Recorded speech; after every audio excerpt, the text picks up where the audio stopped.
मित्रों, क्या आपने कभी सोचा है कि मृत्यु के बाद आत्मा का क्या होता है? क्या वह शांति प्राप्त करती है या भटकती रहती है? यह प्रश्न सदियों से मानव मन को आंदोलित करता रहा है। हमारी शास्त्रों में प्रेत योनि को एक दुखद अवस्था के रूप में वर्णित किया गया है, जिसमें आत्मा भटकती रहती है। आज हम इस रहस्य को गहराई से समझेंगे और इसके समाधान पर विस्तार से चर्चा करेंगे। प्रेत योनि का रहस्य। मित्रों, प्रेत योनि, जिसे आम भाषा में भूत प्रेत की अवस्था कहा जाता है, यह वह स्थिति है जब आत्मा अपने कर्मों या परिस्थितियों के कारण मुक्ति नहीं प्राप्त कर पाती। यह आत्मा भौतिक और आध्यात्मिक संसार के बीच फंसी रहती है। कैसे बनती है प्रेत योनि? शास्त्रों के अनुसार दो मुख्य कारणों से आत्मा प्रेत योनि में जाती है। पहला, अधूरी इच्छाएं। जब कोई व्यक्ति अपनी गहरी इच्छाओं को पूरा किए बिना इस संसार को छोड़ता है, तो उसकी आत्मा अधूरी इच्छाओं के कारण शांति प्राप्त नहीं कर पाती। उदाहरण के लिए, एक किसान जो अपनी फसल को बढ़ता हुआ देखने की इच्छा रखता था, लेकिन अकाल मृत्यु के कारण उसकी फसल अधूरी रह गई। उसकी आत्मा भटकने लगी क्योंकि उसकी यह इच्छा पूरी नहीं हो सकी। दूसरा, त्रुटिपूर्ण संस्कार। जब किसी व्यक्ति का अंतिम संस्कार शास्त्रों के अनुसार नहीं होता, तो उसकी आत्मा प्रेत योनि में चली जाती है। एक युवक की अचानक मृत्यु के बाद उसके परिजनों ने संस्कार को अधूरी विधियों से पूरा किया। इससे उसकी आत्मा अशांत हो गई और वह प्रेत योनि में प्रवेश कर गया। प्रेत बाधा के लक्षण। कैसे पहचाने कि कोई प्रेत योनि में है?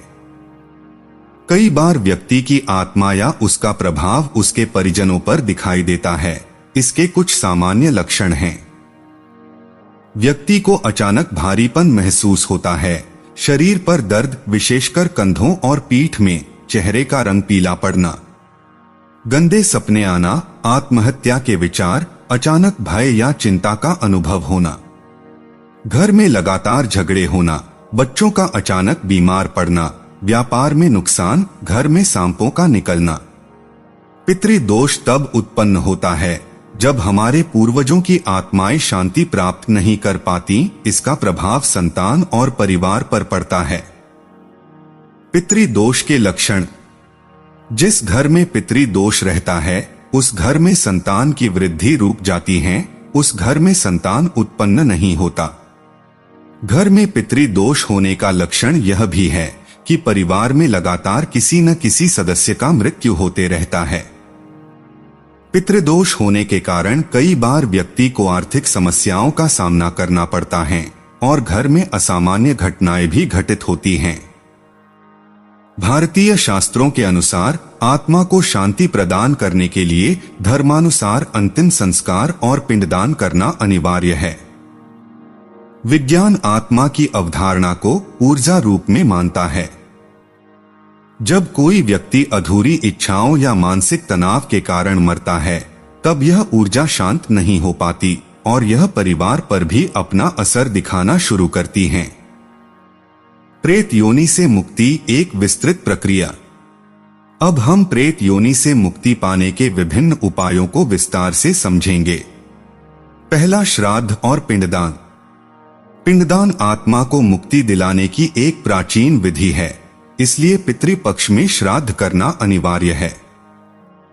श्रद्धा के उपरांत वृषोत्सर्ग यानी गाय का दान करने से पितर प्रसन्न होते हैं। दूसरा, नारायण बलि यज्ञ। यह यज्ञ विशेष रूप से प्रेत बाधा और पितृदोष के निवारण के लिए किया जाता है। तीसरा, श्रीमद् भागवत कथा।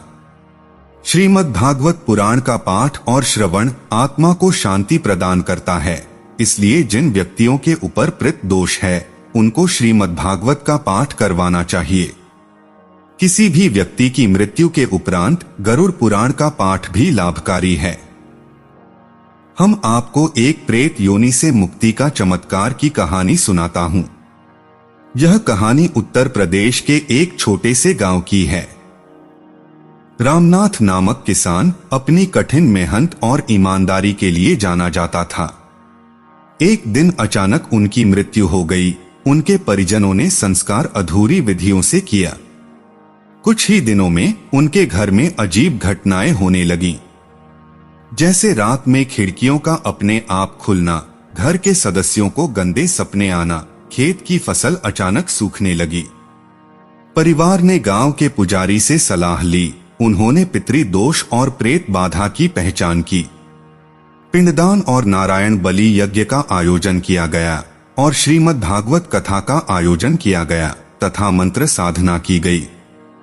धीरे धीरे घर की सभी समस्याएं समाप्त हो गईं। यह घटना आज भी गांव में एक चमत्कार के रूप में याद की जाती है। शास्त्रों में पितरों को प्रसन्न करने की विधियां। रविवार को तिल के तेल का दीपक जलाए, अमावस्या को पितरों के लिए भोग लगाएं तथा घर में नियमित गीता का पाठ करें।